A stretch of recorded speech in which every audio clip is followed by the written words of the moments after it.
Méditation de la communauté des disciples du Christ vivant en ce mardi de la deuxième semaine de Pâques, année liturgique C.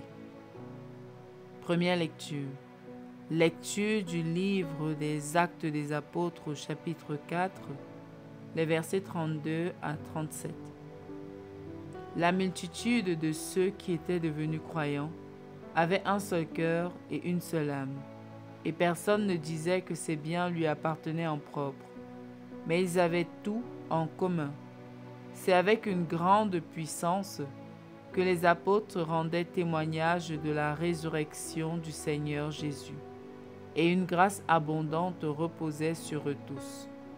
Aucun d'entre eux n'était dans l'indigence, car tous ceux qui étaient propriétaires de domaines ou de maisons les vendaient, et ils apportaient le montant de la vente pour le déposer aux pieds des apôtres.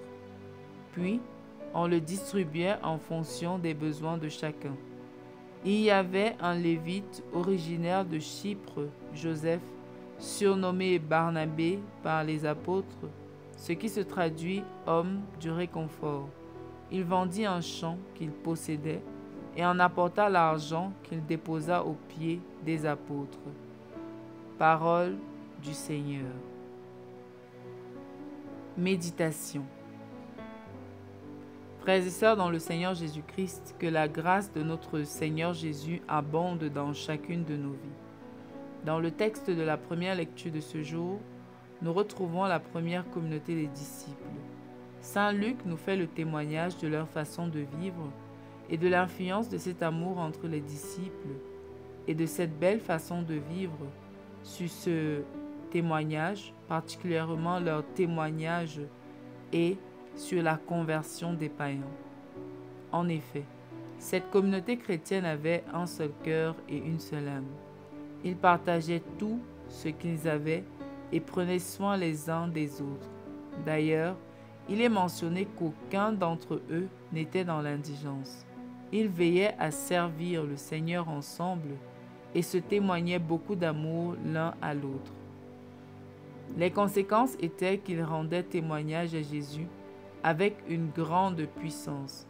Cette puissance n'était pas une puissance de parole, de leurs gestes, mais une puissance de l'amour qui venait du fait qu'ils avaient laissé Jésus s'incarner en eux, dans leur manière de vivre. De même, la force de notre témoignage de chrétiens vient de la façon avec laquelle nous vivons, avec ceux qui nous entourent, et de l'amour que nous manifestons envers nos frères et sœurs chrétiens. Nous ne pouvons pas chanter le nom de Jésus aux autres alors que nos relations sont caractérisées, bien souvent dans l'Église, par des rivalités, des jalousies, de l'orgueil, de l'avarice.